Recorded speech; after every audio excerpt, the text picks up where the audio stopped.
Ethan Wade had been dead for 4 years. His heart still beat.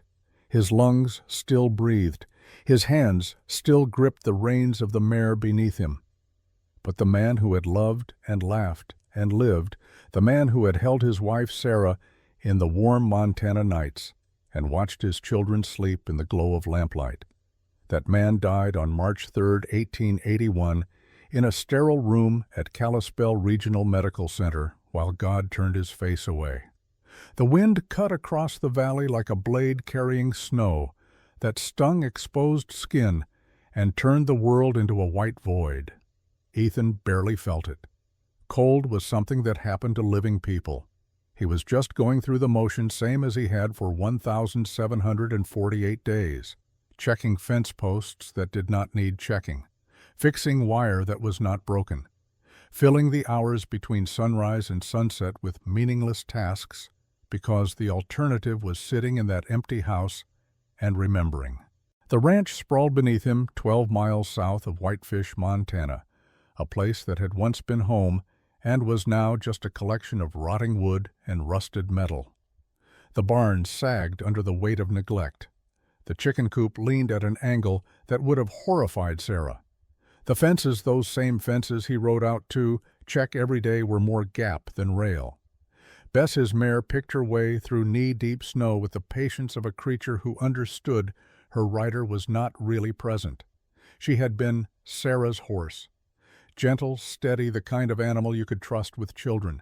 Lily used to beg to ride her. Michael would sit in front of Ethan in the saddle, tiny hands gripping the pommel, squealing with delight at every bounce and sway. Ethan's hand moved to the chain around his neck, fingers finding the wedding band he could not bear to wear, but could not put away. 4 years, 4 winters, 4 eternities of waking up and wishing he had not. The photograph in his wallet had faded from being taken out and put back too many times. Sarah on their wedding day, young and bright, and so impossibly alive. He had not looked at it in 6 months. Could not. Every time he tried, his throat closed and his chest compressed, and he had to fight the urge to put his rifle in his mouth and end the endless drowning. He had promised her.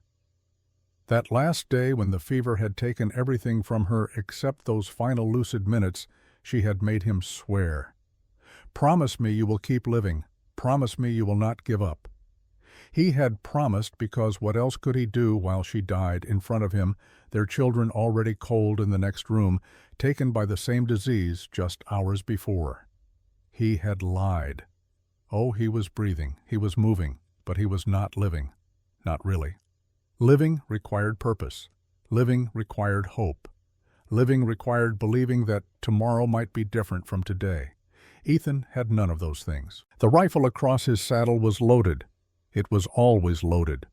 Military training from a war 2 decades past had made certain habits permanent. His hand knew where the trigger was, even in sleep. Some nights he wondered how much pressure it would take. How easy it would be to just stop pretending, but not today. Today he would ride the fence line. Tomorrow he would do it again, and the day after that, until his heart gave out or the cold took him or something, anything ended the mechanical repetition of survival without life. Bess stopped. Ethan blinked, awareness returning in fragments. The mare's ears were pinned back, her whole body tense. Her nostrils flared, breath steaming in the frigid air. He had seen her react this way only a handful of times, always when something was wrong. Easy, girl. She was not having it.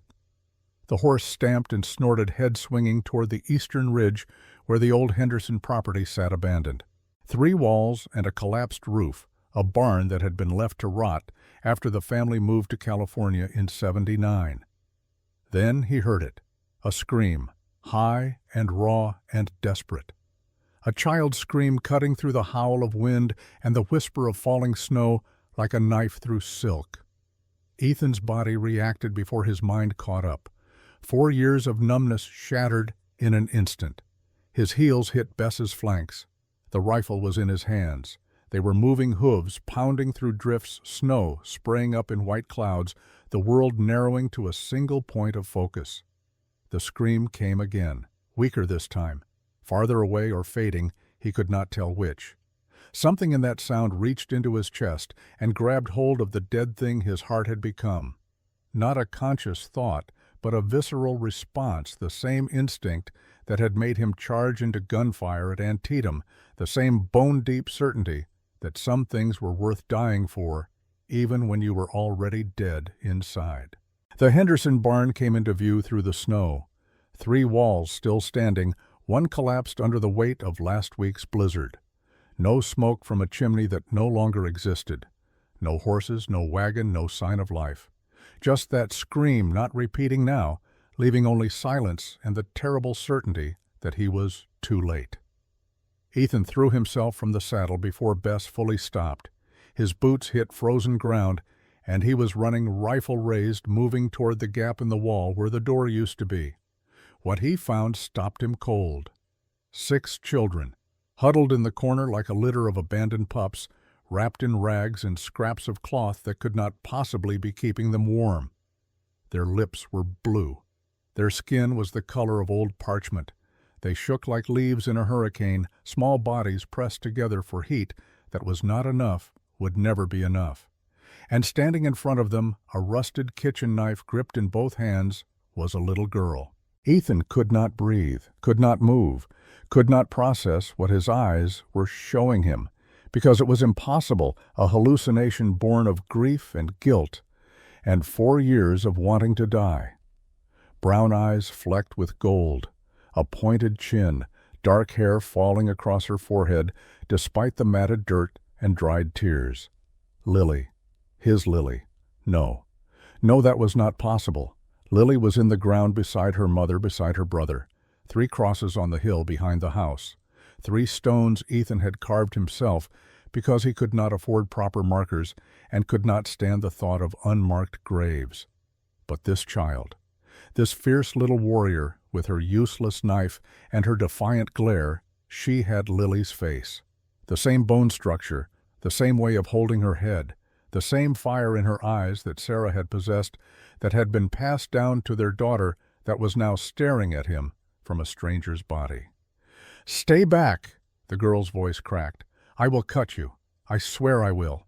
The words broke the spell. Ethan forced himself to look past her to see the others. A boy, maybe 9 or 10, tall and thin, despite the hunger that had carved his face into sharp angles. One arm wrapped protectively around a smaller child. Eyes that had seen too much, the kind of eyes Ethan recognized from the war. Soldier eyes in a child's face. 2 little girls clinging to each other. One with blonde hair and blue eyes that watched everything. One with dark curly hair and a smile that should not exist on someone so clearly starving. Another boy, younger, maybe 6, coughing so hard his whole body convulsed. Each hack brought up something wet and terrible. Pneumonia probably, maybe worse. And the smallest, barely more than a toddler, silent and still, with enormous brown eyes that stared at nothing. Native American features wrapped in a blanket so threadbare it was more whole than fabric. "I said stay back, mister." The girl thrust the knife forward. Ethan lowered his rifle. Slowly, carefully. Held up one hand in a gesture of peace that felt absurd given that this child was trying to protect 5 others with a blade that would barely cut butter. "Easy now. I am not here to hurt anybody." "That is what the last man said." Her voice was ice. "Right before he killed my mama." The words hit like a fist to the gut. Ethan's jaw tightened, but he kept his voice level, kept his movement slow. "I am not that man." "Prove it." "How did you prove something like that? How did you show a child who had seen the worst of humanity that there were still decent people in the world? How did you convince someone to trust, when trust had already been betrayed in the most fundamental way? Ethan did the only thing he could think of. He set his rifle on the ground, knelt down in the snow, started unbuttoning his sheepskin coat. "What are you doing?" The girl's eyes widened. "You are freezing, all of you." He shrugged off the coat, held it out toward her. The cold bit into his skin immediately, but he barely noticed. These children were dying. Had been dying for days, probably. Hours left at most. Take it. She did not move. The knife stayed pointed at his chest, her whole body trembling from cold and fear and exhaustion. Your lips are blue, girl. Take the coat. The tall boy spoke up from behind her. Lucy, maybe we should— Shut up, Noah. She did not look away from Ethan. How do we know this is not a trick? You do not. Ethan kept his voice steady. But your choice right now is trust me or freeze to death. Nobody else is coming up this mountain. Storm is getting worse. Another hour or two at most, and you will not be able to feel your hands and feet. Hour after that, you will not feel anything at all. The little one in the back, the toddler, started to cry. Not loud, not the healthy wail of a normal child. A thin, reedy sound like a wounded animal trying not to attract predators. Something in the girl's face cracked. Jessie hushed now. She turned slightly just enough to look at the crying child. And in that moment, Ethan saw it. The weight she was carrying. This was not just a scared little girl. This was a child who had been forced to become a mother, a protector, a leader, when she should have been playing with dolls and picking wildflowers. Let me help. Ethan kept his voice soft. Please. The tall boy, Noah, stepped forward, put himself between Lucy and the others. How do we know you will not take us back to him? Back to who? Mr. Crane. The smaller girl spoke up, the one with blonde hair and blue eyes who looked at Ethan like she was memorizing his face. He owns us. Got papers and everything. Ethan's blood went cold. Papers. Contracts. Legal ownership of human beings had been outlawed after the war, but there were always men who found ways around the law, especially when it came to children nobody wanted or claimed. Nobody owns children. Tell that to the judge who signed the contracts. Noah's voice was bitter, too bitter for a 9-year-old. Tell that to the sheriff who looks the other way. Tell that to our mamas who— He stopped, throat working. Who are dead? Lucy's voice was flat. Some of them anyway. Mine is, Emma's is, Oliver's. She nodded toward the coughing boy, then the blonde girl, then the other girl with dark curly hair. Sophia's mama overdosed on laudanum. Daniel's mama got sick and nobody would treat her because she was Indian. And Noah's mama— She looked at the tall boy. She is still alive, far as we know. Noah's jaw clenched. She sold me. To pay debts. Legal and proper. That is what they told her. Ethan stood slowly. The cold was forgotten now, replaced by something else. Something hot and angry that burned in his chest like a coal. Where are you running from? Crane's camp. Lucy finally lowered the knife just an inch. 3 days north in the mountains. You walked 3 days in this weather in those clothes. We did not have much choice. She lifted her chin. It was run or— She glanced at the little ones. Or worse. Ethan did not need her to finish that sentence. He had heard whispers over the years. The kind of whispers men shared in low voices at the saloon about operations in the mountains that trafficked more than gold. He had told himself those were just stories, exaggerations, the kind of ugliness that happened somewhere else to someone else's children. Looking at these 6 faces, he knew better now. My ranch is 2 hours south. He pointed in the general direction, though the snow made it impossible to see anything. Got food fire medicine for that cough. He looked at the boy Toby, who was still hacking into his sleeve. You let me take you there. I promise you will be safe. You promise? Lucy said it like the word meant nothing, like she had heard it before from other mouths and learned exactly what promises were worth. I do. And if we say no, then I will leave my coat ride back to town and send someone else up here to help. But by the time they get here in this storm, he did not finish, did not need to.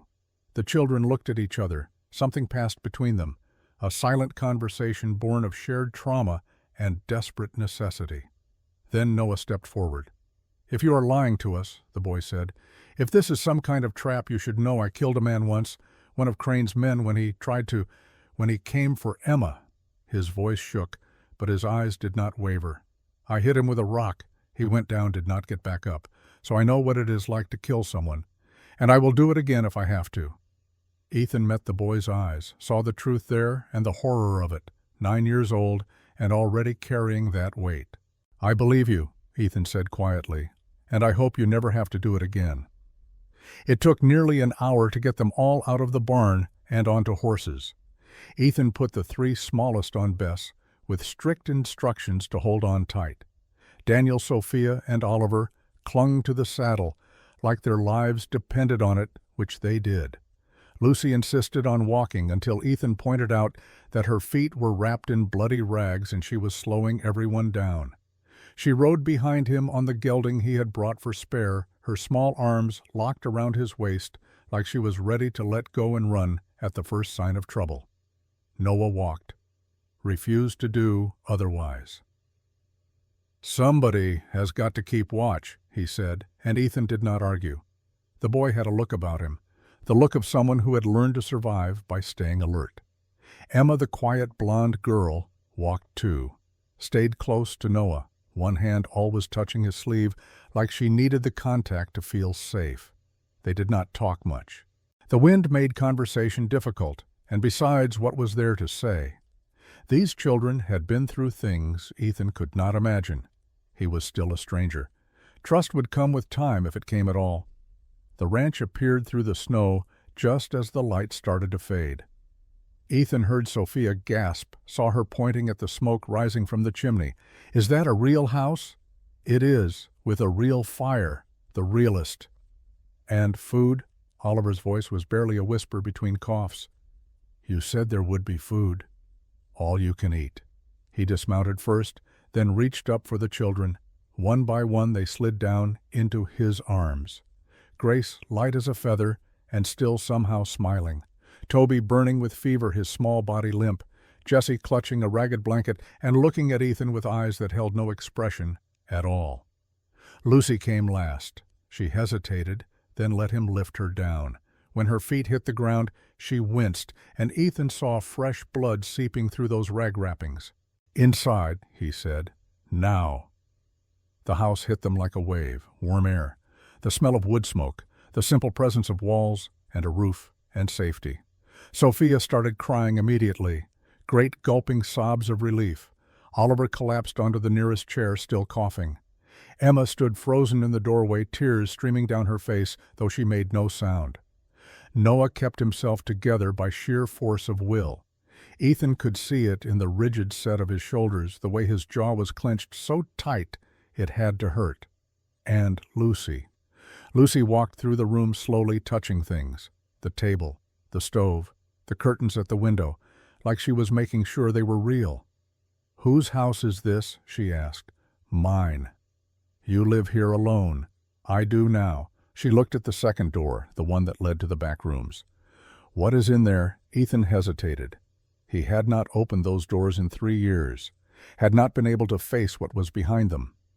"Bedrooms," he said finally. 3 of them. They will need airing out, but they are dry. Got blankets?" "Got beds?" "Yes." "We can stay here." "Really?" He looked at her, this fierce little girl with his daughter's face and a survivor's eyes. Something shifted in his chest. Something that had been locked up for 4 years started to come loose. "Long as you need." Lucy stared at him for a long moment. Her hand tightened on the knife she still held, that useless, rusted blade she had threatened him with. Then, slowly, carefully, she set it down on the table. "Mr. " she paused. "What is your name?" "Ethan. Ethan Wade." "Mr. Wade." Her voice was small now, uncertain, completely unlike the fierce warrior who had held that knife. "Will you keep us, really keep us, or will you change your mind when things get hard?" The question hung in the air between them. 6 pairs of eyes watched him, waiting, hoping, terrified of the answer. Ethan thought about Sarah, about the promise he had made and broken every day for 4 years, about living versus surviving, about having something worth protecting again, worth fighting for, worth staying alive for.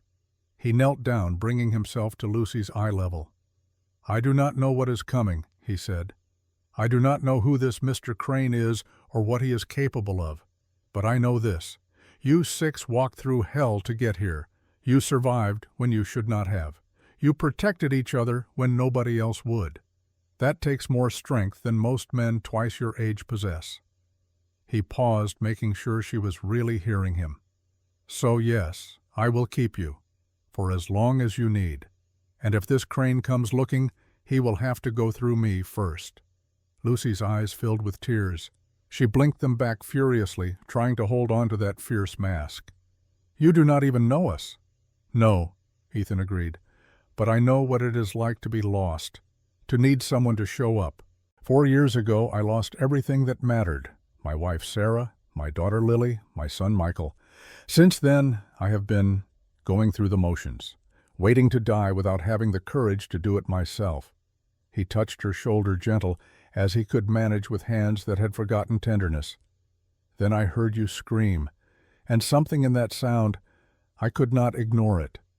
Maybe that is why I am still here, to find you, to help you." The tears came then.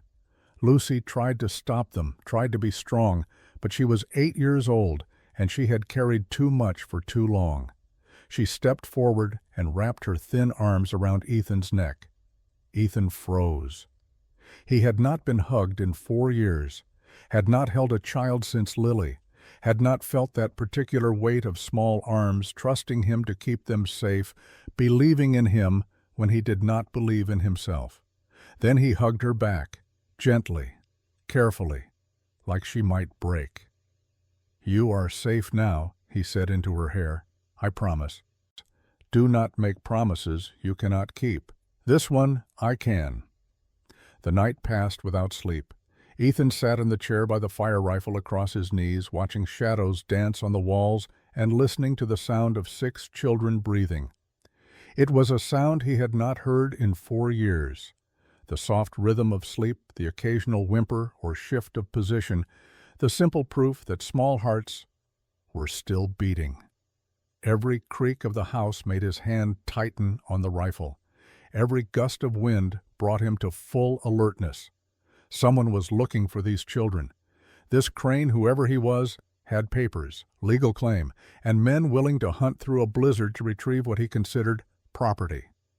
Let him come. The thought surprised Ethan with its intensity.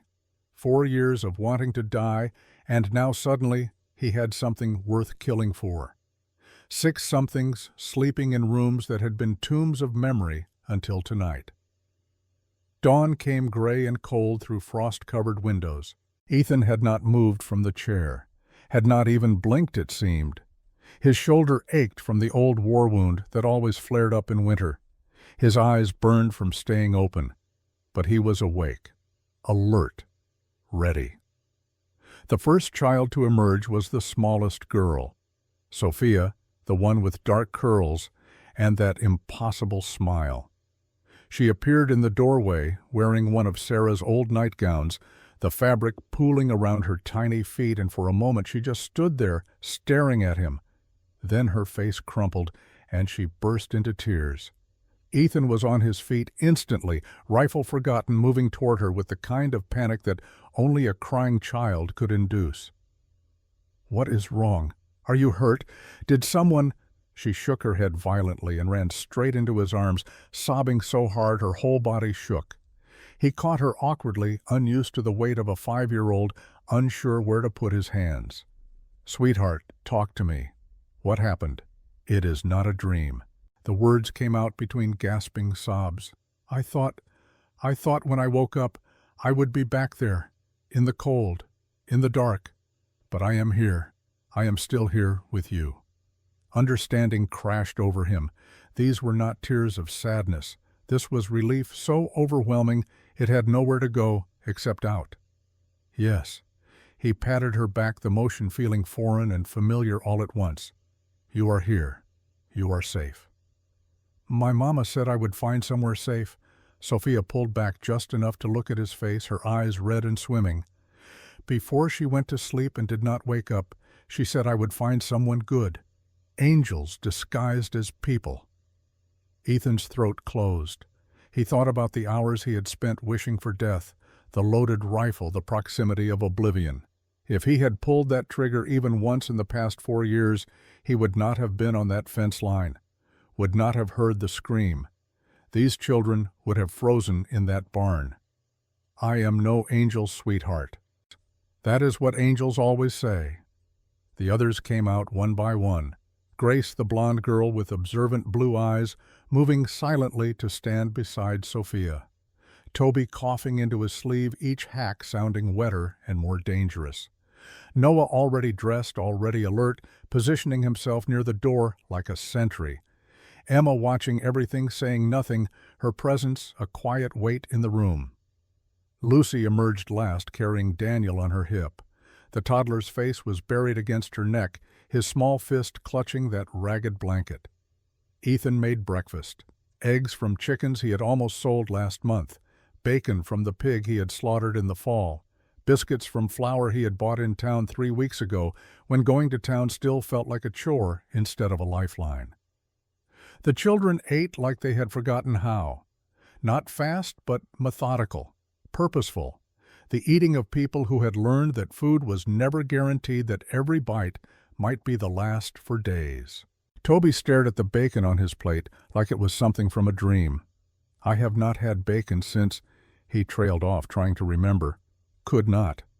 Then you are overdue. Ethan pushed the plate closer. Eat up. Only Lucy held back. She sat with Daniel in her lap, cutting his food into tiny pieces, making sure he ate before taking anything for herself. The maternal instinct of an 8-year-old who had been forced to become a mother. Are you not hungry? Ethan asked. She shrugged, making sure the little ones get enough first. His heart clenched. 8 years old, and she had already learned to put herself last. After breakfast came the medical assessment. Ethan had seen enough battlefield injuries to know what was survivable and what was not. These children were in bad shape, but not beyond hope. Yet. Oliver's fever burned at 103 degrees. The cough had a rattle to it that spoke of fluid in the lungs, infection spreading. He needed a doctor. Real medicine. Things that were 30 miles away, in a town that might already be looking for these children. Emma's hands were cut and bruised. She would not speak, would not make eye contact, but she let him clean and bandage the wounds without pulling away. Lucy's feet were the worst. The rags came away sticky with blood and pus. Frostbite on 3 toes, deep cuts that had started to fester. She winced, but made no sound as he picked out stones and ice crystals, applied salve, wrapped them in clean cloth. This is going to hurt for a few days, he said. I have had worse. The simple statement delivered in that flat 8-year-old voice made him want to find this Crane and introduce him to the kind of justice that did not involve courtrooms. He wrote down what he knew about each child, a military habit from keeping records on his men during the war. Age, condition, immediate needs. The paper would become evidence later, though he did not know that yet. For now, it was just information. Data points on 6 lives that had wandered into his care. By 9 in the morning, Ethan had a plan, or the beginning of one. Keep them warm, keep them fed, keep them hidden until he could figure out what legal ground he was standing on, if any. Noah found him in the barn an hour later. The boy moved quietly for someone his age, appearing at Ethan's elbow without making a sound. Can I help? Ethan looked up from the saddle he was repairing, not because it needed repairing, but because his hands needed something to do. You know anything about leather work? No, sir. Then sit down and I will teach you. They worked in silence for a while, Ethan showing Noah how to hold the needle, how to angle the punch through thick hide, how to pull the thread tight without breaking it. The boy learned quickly, his fingers nimble despite the scars and calluses. I have been thinking, Noah said suddenly, about what happens when Mr. Crane comes back. He will have to go through me first. He has men, lots of them, guns, money, the law on his side. Ethan kept his eyes on the leather. Tell me about him. Noah's hands stilled. He owns a mining operation, Silver Ridge, 40 miles north, legal on the surface. Got licenses, contracts, partnerships with important men. And underneath, Underneath, he runs children. The boy's voice went flat, empty of everything except exhaustion. Buys us, steals us, takes us from mothers who cannot pay their debts, puts us to work in the mines because we are small enough to fit in the tunnels where grown men cannot go. Ethan's jaw tightened. How many children? 30, maybe more. New ones coming in all the time. Old ones. Noah stopped, disappearing. Yes, sir. The silence stretched out between them. Ethan could hear the wind outside the creak of old wood, the distant sound of the girls laughing at something inside the house. Normal sounds. The sounds of life continuing despite everything. There was a man, Noah said, one of Crane's enforcers. Name was Burke. He watched Emma, the way a wolf watches a lamb, made comments, touched her hair when he walked by. She was scared all the time, jumping at shadows, barely eating. Ethan stopped working. How old was she? 6. I was 9. What happened? Noah's hands clenched into fists. One night I heard her scream, ran to find him dragging her toward the back buildings, the ones where they take the girls when... I understand. I grabbed the first thing I could find. A rock, big as my fist. Hit him once, twice, kept hitting him until he stopped moving. The boy's voice went completely hollow.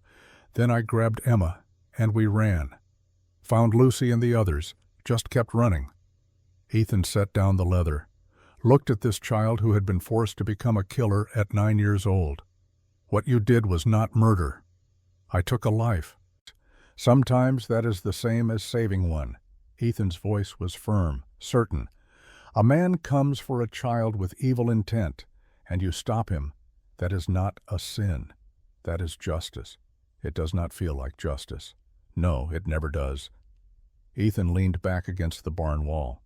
I killed men in the war. Lots of them. Some were shooting at me. Some were just in the way. Every one of them had a mother, a father, maybe a wife, maybe children. Every one of them was someone's son. How do you live with it? Some days I do not. The admission came easier than it should have. Some days the weight of it feels like it is going to crush me. But then I remember why I did it. To protect the men beside me. To end a war that was tearing the country apart. To come home. He looked at Noah directly. You did it to protect Hannah, to save her from something worse than death. The reason matters. The boy stared at him for a long moment. Then something in his rigid posture began to crack. The soldier facade he had been wearing since the barn started to slip. I have never told anyone the whole story before. You just told me? Yes, sir. Noah's voice got smaller. I guess I did. Get some sleep, son. I will keep watch. But I said I would. You have been protecting these kids for how long? 2 weeks since you left the camp. Ethan's voice was gentle but unyielding. You are 10 years old.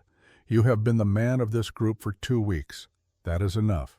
Tonight you are just a boy. You are safe, and you can rest. The tears came then, silent and sudden. Noah wiped them away, fast ashamed, but Ethan pretended not to notice, gave the boy the dignity of private grief. Okay, Noah whispered. Okay. He lay down right there on the barn floor using a saddle blanket as a pillow and was asleep within minutes. The kind of exhausted, dreamless sleep that came from finally feeling safe enough to let go. Ethan sat in the dark and watched him breathe. In the main house, Emma had found something. Old charcoal and paper from Sarah's art supplies tucked away in a drawer that Ethan had not opened in years. She sat cross-legged on the floor while the other children played drawing with intense concentration. Ethan approached carefully. The girl was skittish as a wild animal, liable to bolt at sudden movements. May I see? Emma looked up, made eye contact for the first time since the barn, nodded once. The drawing was simple but powerful. The ranch rendered in stark black lines, the house, the barn, the mountains in the background, and in front of it all 7 figures, 6 small, 1 large. Underneath, in careful child's handwriting, 4 words. Our family. Something broke open in Ethan's chest. Something that had been sealed shut since the day he buried Sarah and the children. Not broken. Opened. like a door he had thought was locked forever suddenly swinging wide. "This is beautiful," he managed. Pride flickered in Emma's eyes. She still did not speak, but she almost smiled. Almost.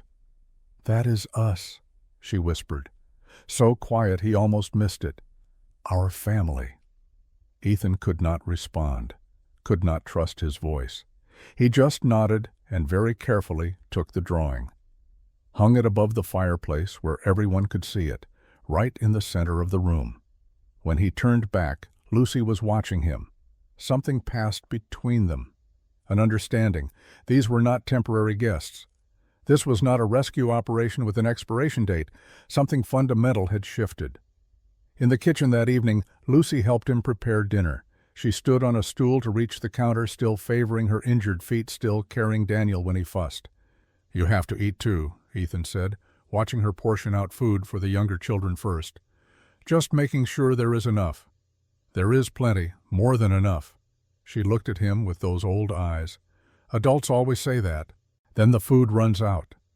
"I am not other adults." Lucy was quiet for a moment, then so softly he almost missed it. "My mama used to say that I deserved to eat, that I deserved everything. But after Papa died in the mines, it was just her and me. She cooked at Mr. Crane's camp. I helped."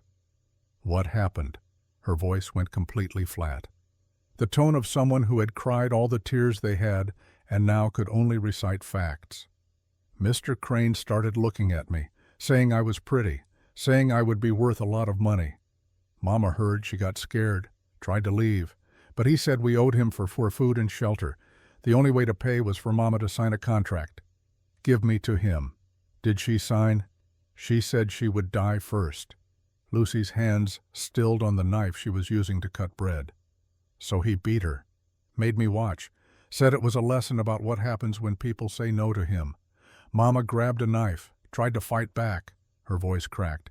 "He shot her. Right there in front of everyone. Then told his men to come get me, but Mama's last words were run. So I ran, found the others.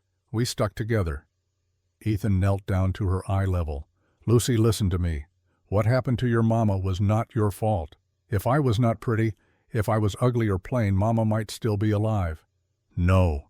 His voice was firm. "Your mama died because a bad man made a bad choice. That is on him. Not on you. Not ever." For a long moment she just looked at him. Then slowly, carefully, she stepped forward and wrapped her thin arms around his neck. Ethan had not been hugged in 4 years, had not held a child since Lily, had not felt this particular weight of trust of small arms believing in him when he barely believed in himself. He froze for a heartbeat, then hugged her back. Gentle, careful. "You are safe now," he said into her hair. "I promise. Do not make promises you cannot keep. This one I can." By late afternoon, Oliver's condition had worsened. The fever climbed to 104. The boy was delirious, talking to people who were not there, calling for a mother who would never answer. Ethan sent Noah to town with a message, trusted the boy to be careful to move unseen. 2 hours later, a buggy appeared on the road. Dr. Sarah Chen stepped down with the calm competence of someone who had seen everything and been surprised by nothing. She was 35, Chinese American, with gentle hands and eyes that missed nothing. "Ethan." She did not ask questions about the 6 children, just nodded and moved to Oliver's bedside. The treatment took an hour. Antibiotics that were new and expensive, a breathing treatment using steam and herbs, instructions for care that Ethan wrote down with military precision. "He will live," Sarah said finally, but it was close. Oliver opened his eyes, looked at Ethan with fever-bright clarity. "Am I dying?" "No, son, you are getting better." "Mama always said I was too stubborn to die." A weak smile. "Are you going to be our papa now? Lucy said you might be." The question hung in the air. Sarah watched him with those knowing eyes.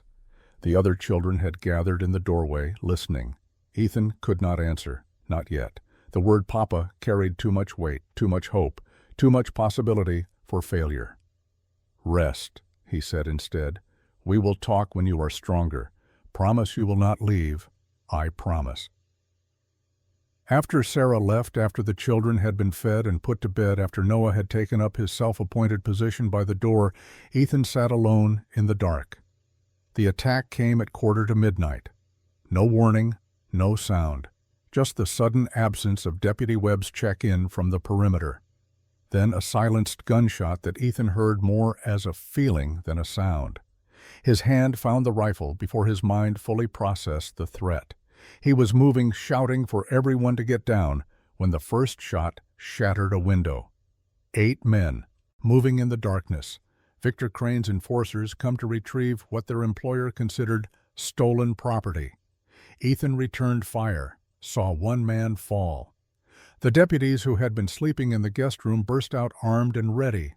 Gunfire erupted across the valley, muzzle flashes like lightning in the snow. Inside the house, Noah herded the children toward the root cellar, the escape route they had prepared. But Lucy refused to hide. She grabbed the fire poker eyes, wild with terror and defiance. One of the attackers made it through the back window, grabbed Lucy by the arm, started dragging her toward the broken glass. Ethan heard her scream, abandoned his position, sprinted inside. The fight was brutal and close, fists and boots, and the sickening crack of bone on bone. The attacker pulled a knife. Ethan disarmed him with a move that was pure muscle memory from the war.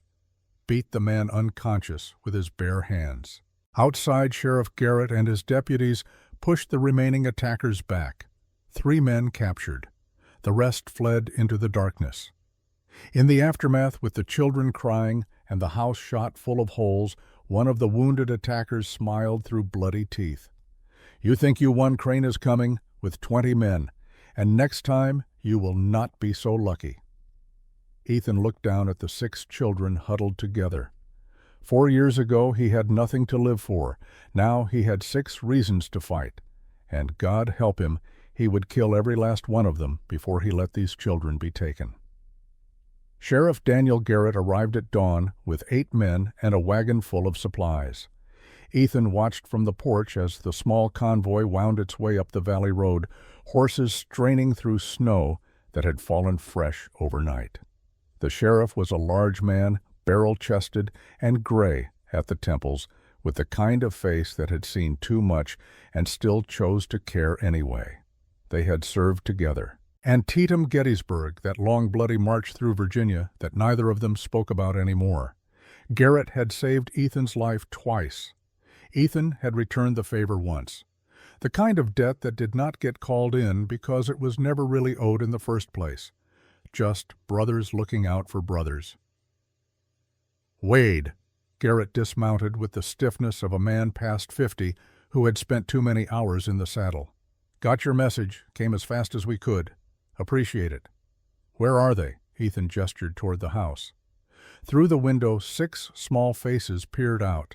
Even from here, he could see Lucy's hand resting on that fire poker, ready to fight despite the bandages on her feet. Noah stood beside the door, positioning himself between the strangers and the younger children.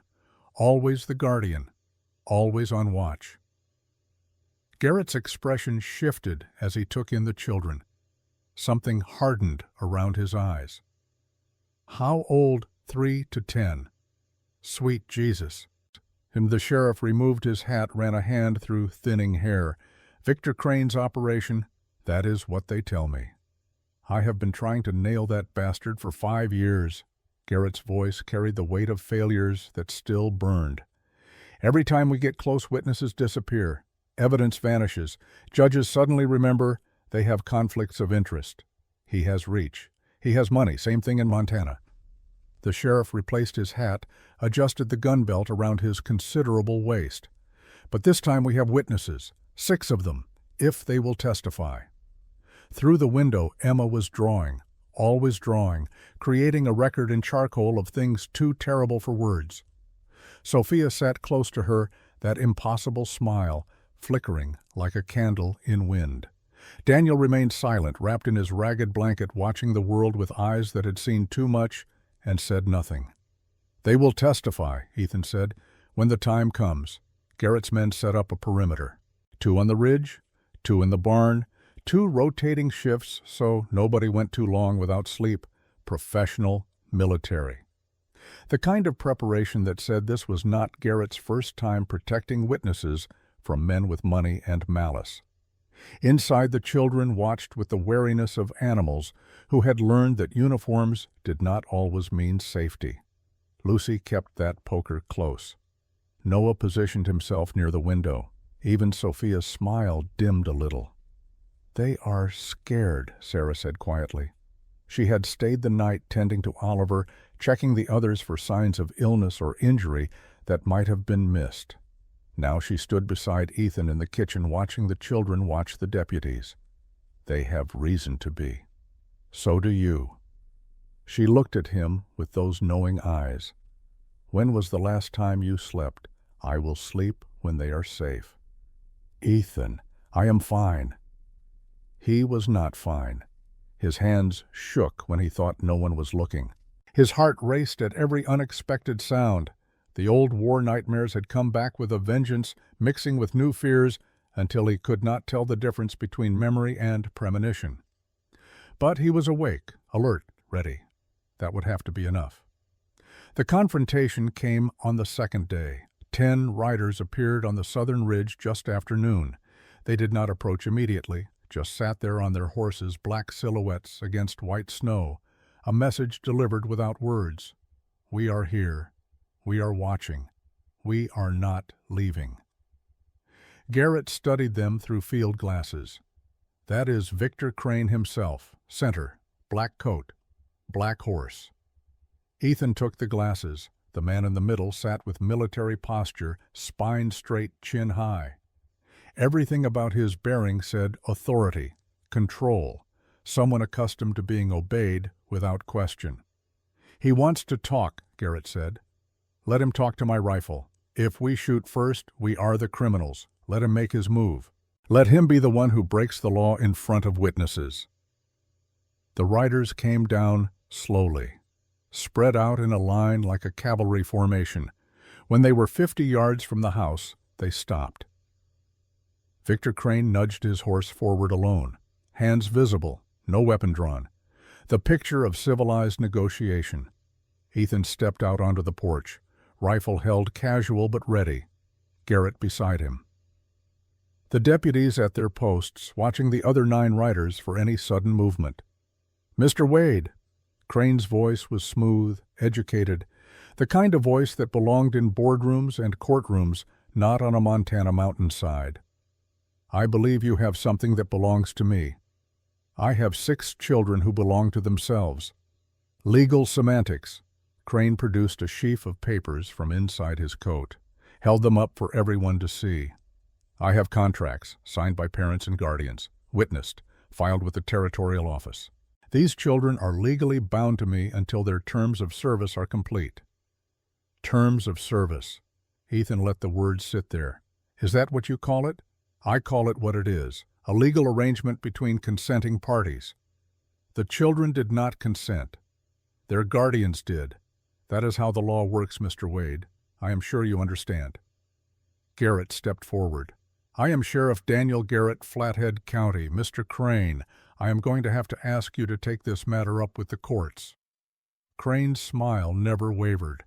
"Sheriff, with all due respect, I have judges who will confirm my rights. This is a simple matter of retrieving my legal property."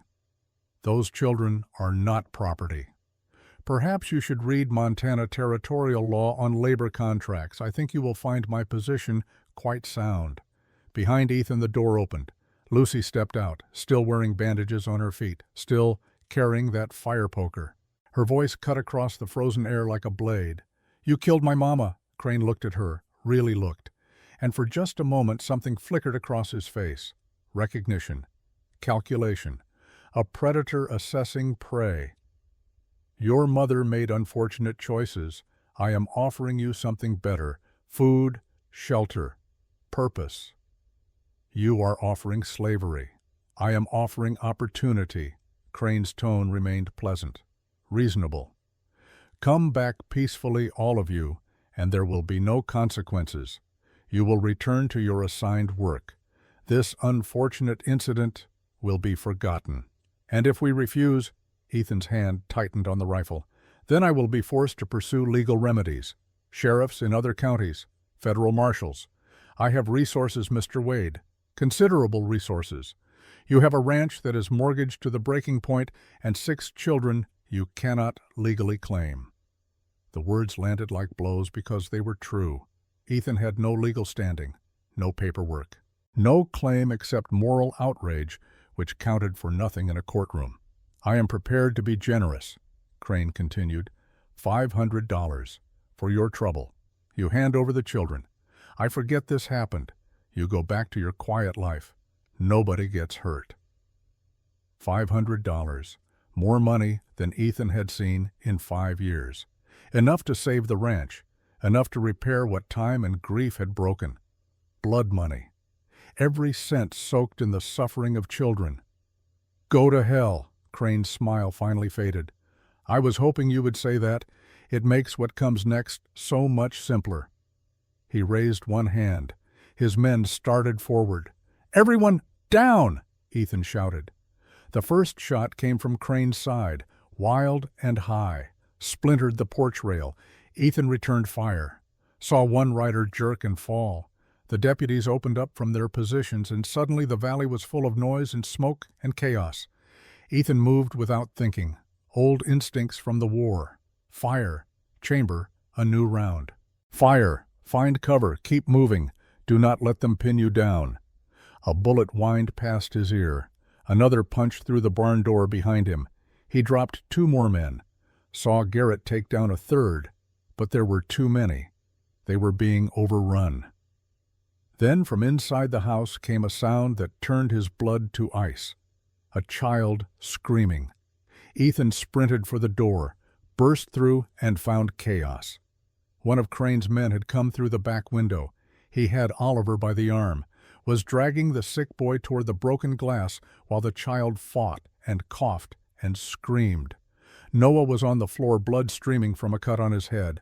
Lucy stood in front of the other children with her poker, but she was trembling, outmatched, terrified. Ethan did not hesitate. He crossed the room in 3 strides, grabbed the man by the collar, slammed him into the wall hard enough to crack plaster. The man dropped Oliver and went for his knife. Ethan broke his arm. Simple, clinical. The way he had been taught in the war when killing needed to be efficient. The man screamed and went down. Outside, Garrett and the deputies pushed the attackers back. 3 wounded and captured. The rest fled when they realized they were outgunned. But the damage was done. Oliver lay on the floor, pale and shaking, his fever spiking from the stress. The cut on Noah's head bled freely. The younger children sobbed. And Lucy stood there with that poker, her hands shaking so badly she could barely hold it. Ethan gathered them close. All 6, pulled them into a protective circle, and felt their small bodies trembling against his. "It is over," he said. "You're safe." But even as he said it, he knew it was a lie. Crane was still out there, still had resources, still had the law on his side. They had won the battle. But the war had just begun. The interrogation of the captured men yielded little. They were hired muscle, paid to retrieve the children. Knew nothing about Crane's operation except that he paid well and asked few questions. But one of them, a man named Johnson, with a bullet wound in his shoulder, smiled through his pain. "You think this is over? Crane is already planning his next move. He does not give up, ever. Those kids are worth money to him, lots of money. He will come back with more men, better weapons. And next time, you will not be lucky." Ethan wanted to put a bullet in the man's smirking face, wanted to make him understand that these were children, not commodities. But Garrett pulled him back, reminded him that they needed these men alive, needed them as witnesses, needed them to testify. The sound of hoofbeats brought everyone to attention.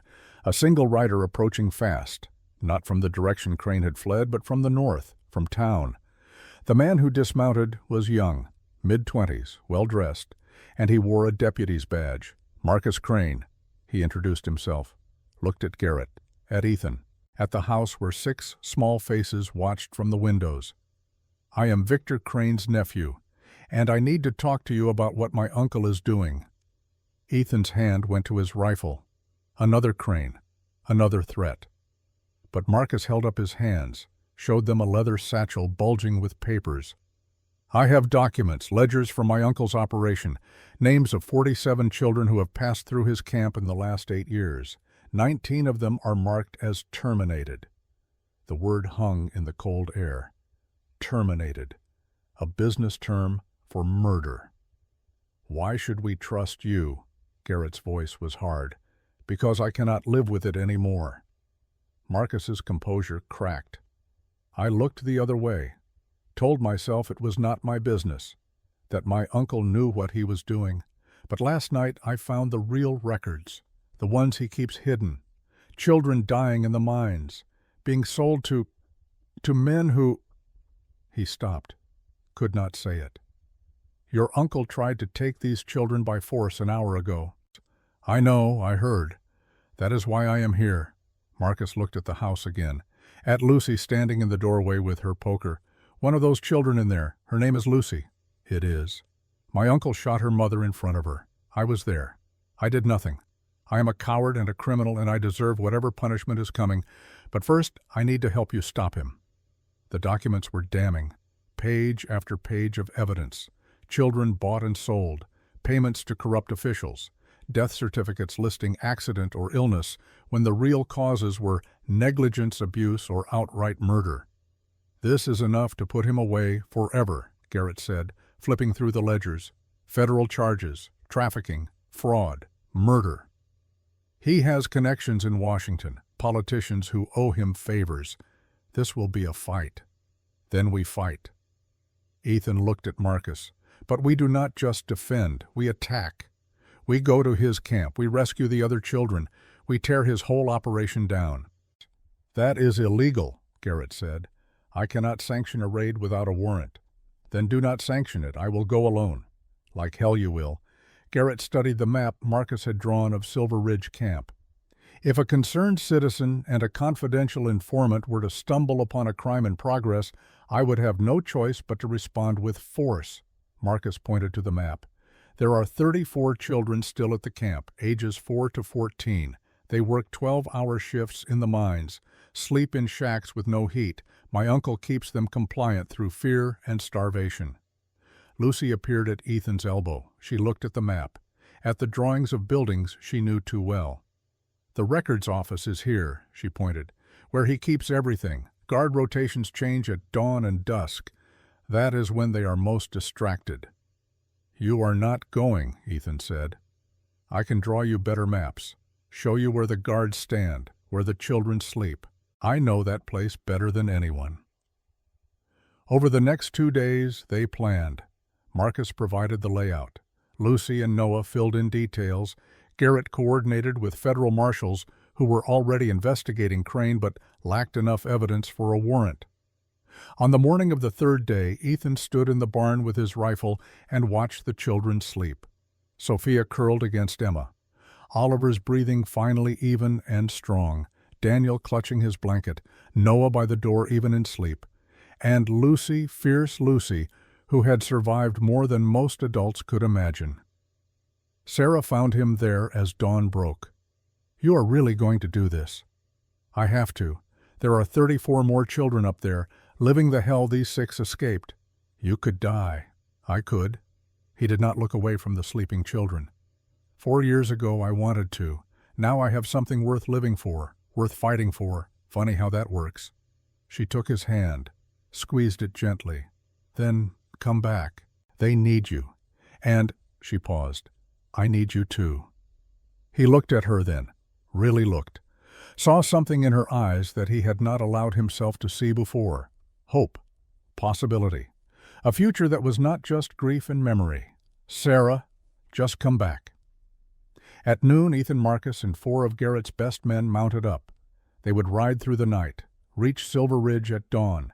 Marcus would create a distraction. Ethan would infiltrate the children's quarters. The deputies would secure the perimeter. And when it was done, when every child was safe, Garrett would arrive with federal marshals and warrants and the full weight of the law. It was a plan built on hope and desperation in equal measure, the kind of plan that got good men killed.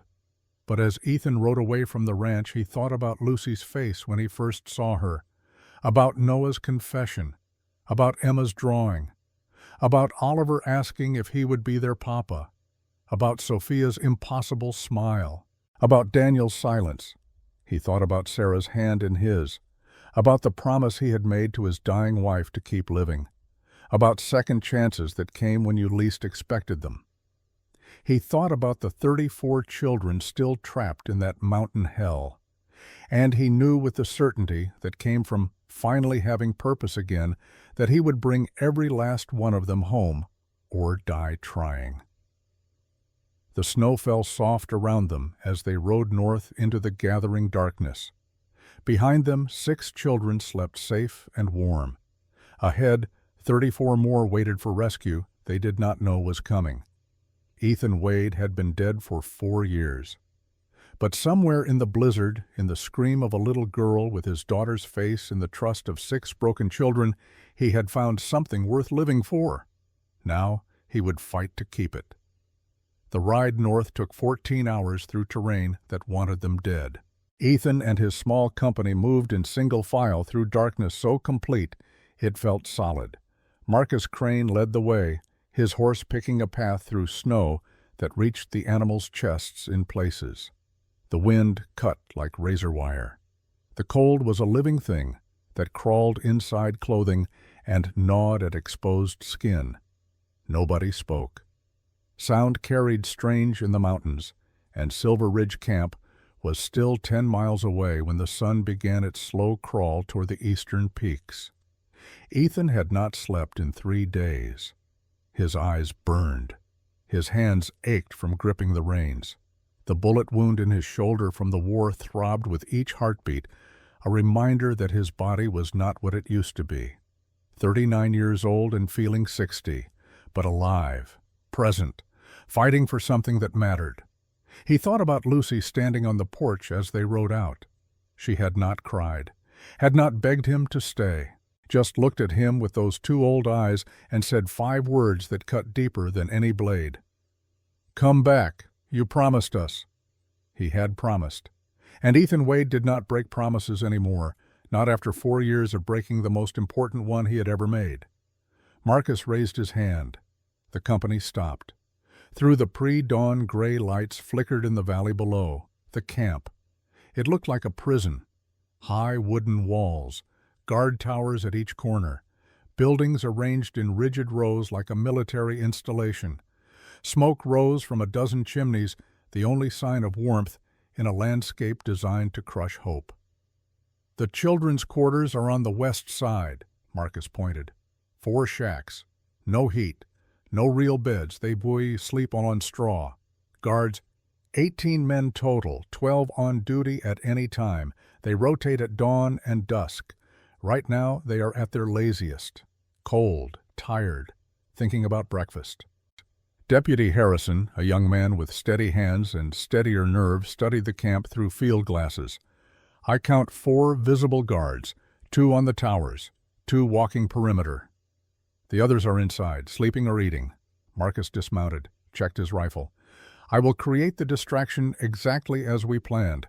Fire in the equipment shed on the east side. Small, controlled. Enough to draw attention, but not enough to hurt anyone." "And if they catch you?" Ethan asked. "Then I will finally pay for 4 years of cowardice." Marcus met his eyes. "My uncle is a monster. I helped him by doing nothing. That ends today."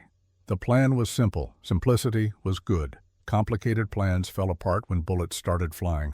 Marcus would set the fire. Guards would rush to contain it. Ethan would slip through the west fence, reach the children's quarters, gather them quietly. The deputies would secure an escape route. Garrett and the federal marshals would arrive 30 minutes later with warrants and authority. Simple. Clean. Almost certainly doomed to fail. Ethan moved through the darkness like a ghost. Old skills from the war came back unbidden. How to step without sound. How to breathe without being heard. How to become part of the shadows. The fence was 10 feet tall, topped with barbed wire. He found a gap where the wood had rotted and squeezed through, feeling splinters catch on his coat. On the other side he paused, listened. Voices from the main building, the clang of pots from what must be a kitchen, the cough of a man who smoked too much.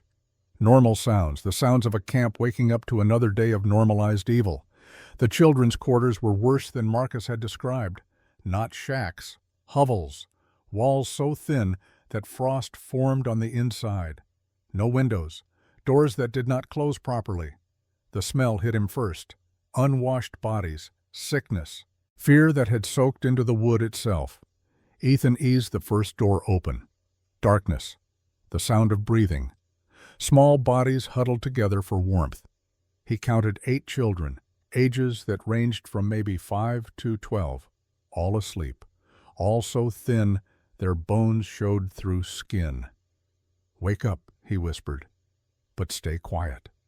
The nearest child jerked awake, a boy of 10 or so with a face that looked familiar, though Ethan could not place why.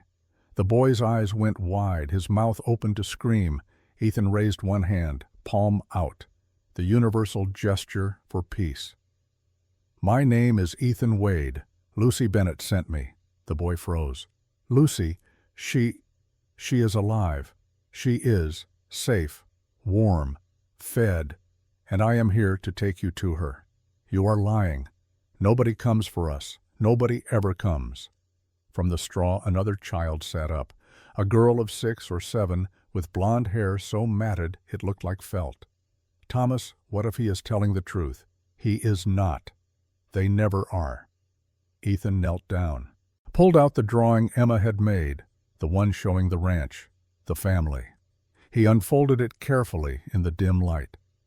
"Lucy and 5 others are at my ranch, 2 hours south. They drew me maps of this place, told me where to find you. They want you to know you are not forgotten.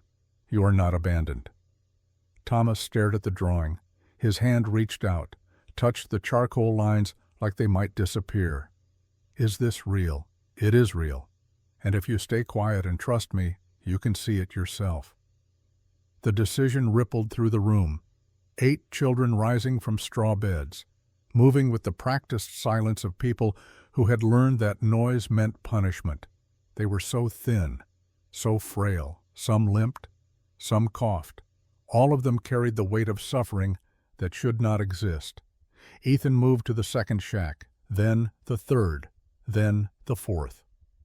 By the time he reached the last building, he had 28 children following him in a line, the oldest helping the youngest, everyone moving with desperate hope and equally desperate fear. Then the explosion ripped through the dawn, not the small controlled fire Marcus had planned, a massive detonation that lit up the eastern sky and sent debris raining down across the camp. The equipment shed did not just burn, it erupted like a volcano. Bells started ringing, men shouted, guards poured out of buildings, weapons ready, scanning for threats. And Ethan realized with sinking certainty that they had been expected. Victor Crane stepped out of the main building like an actor taking the stage, fully dressed despite the early hour, calm, prepared. He looked directly at the children's quarters, directly at Ethan, and smiled. "Did you really think I would not know?" His voice carried across the camp. "Marcus is my blood. I have been watching him for weeks, reading his mail, following his movements. I knew the moment he turned traitor." Ethan pushed the children behind him, 28 small bodies pressing against his back. "Run," he said. "Back the way we came. Follow the fence to the north corner. Deputies are waiting."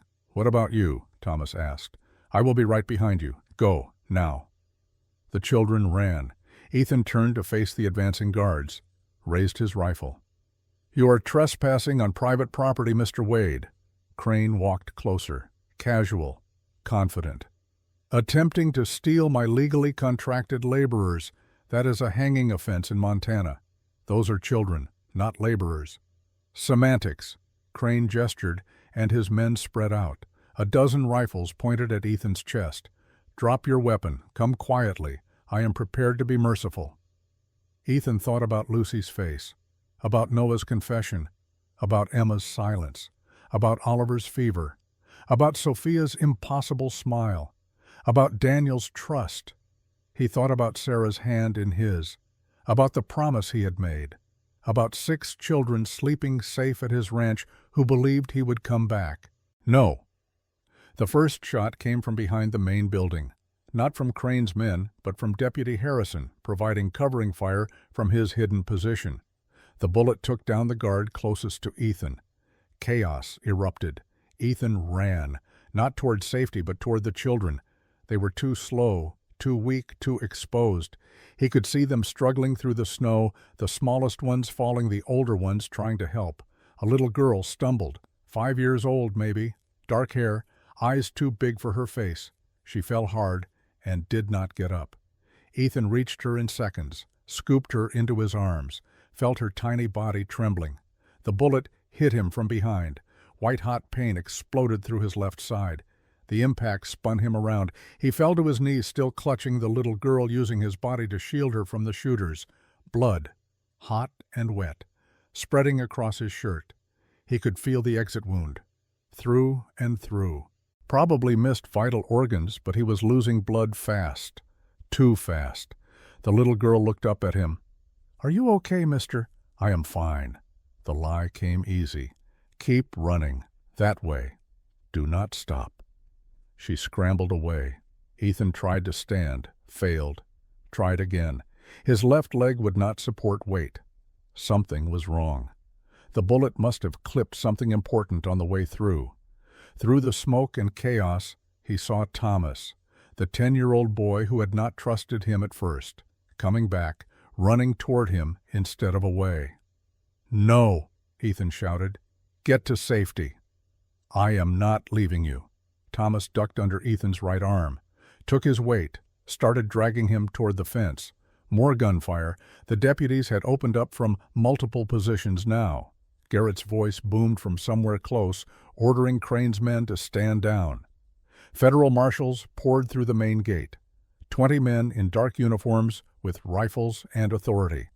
The guards threw down their weapons.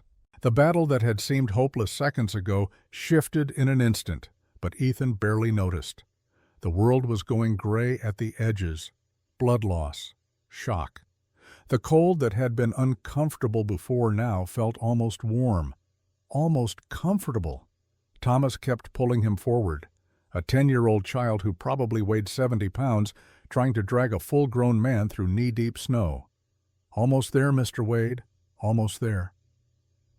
Sarah's face appeared above him. When had she arrived, her hands on his side, pressing something against the wound, her voice saying words he could not quite process? Then darkness. He woke in the ranch house. How much time had passed? Hours, days. The light through the window suggested afternoon, but he could not tell which afternoon. Pain. Sharp and immediate. His entire left side felt like it was on fire. He tried to sit up and immediately regretted it. "Easy." Sarah's hand on his shoulder. Gentle, but firm. "You are going to tear the stitches." The children, all safe, 28 from the camp, 6 here, everyone accounted for. Relief flooded through him so intense it was almost painful. How long was I out? 3 days. You lost a lot of blood. The bullet went through clean, but it nicked a major vessel. You are lucky to be alive. 3 days. He had been unconscious for 3 days while everything happened around him. Crane, Sarah's expression changed, hardened. Arrested, federal charges, trafficking, fraud, murder. Marcus's documents plus the testimony of 34 children plus the physical evidence at the camp. Open and shut case. Then it is over. Not quite. Garrett's voice came from the doorway. The sheriff looked exhausted, lines around his eyes that had not been there a week ago. Crane's lawyers got him moved to the territorial court in Helena. "Judge, there is more sympathetic to men with money. He is still in custody, for now, but there are rumors. His lawyers are arguing that the raid was illegal, that the children were not actually in danger, that this is all a misunderstanding that can be resolved with fines and oversight." Ethan tried to sit up again. This time Sarah helped him, propping pillows behind his back. Through the window he could see children playing in the snow, Lucy and Thomas building something together, Noah teaching the smaller ones how to track rabbits, Emma drawing while Sophia narrated some elaborate story. 34 children who had been slaves were now free. That had to count for something. When is the hearing? Next week, in Kalispell. The judge wants to review the evidence personally. Garrett sat down heavily. Ethan, you need to understand.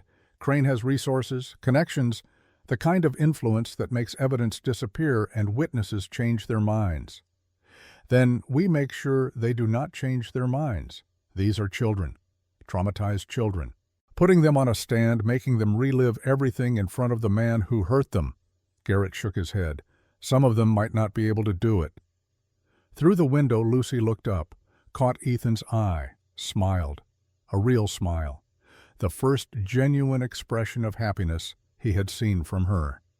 They can do it, Ethan said. They are stronger than anyone gives them credit for. The week passed in a blur of preparation. Federal prosecutors interviewed each child, took statements, prepared them for what testifying would mean. Some could barely speak. Some could not stop talking. All of them carried scars that would never fully heal. Ethan recovered slowly. The wound refused to close properly. Infection set in on the 4th day. Sarah fought it with medicines that cost more than Ethan could afford and care that went beyond professional duty. You should be in a hospital, she said, changing his bandages.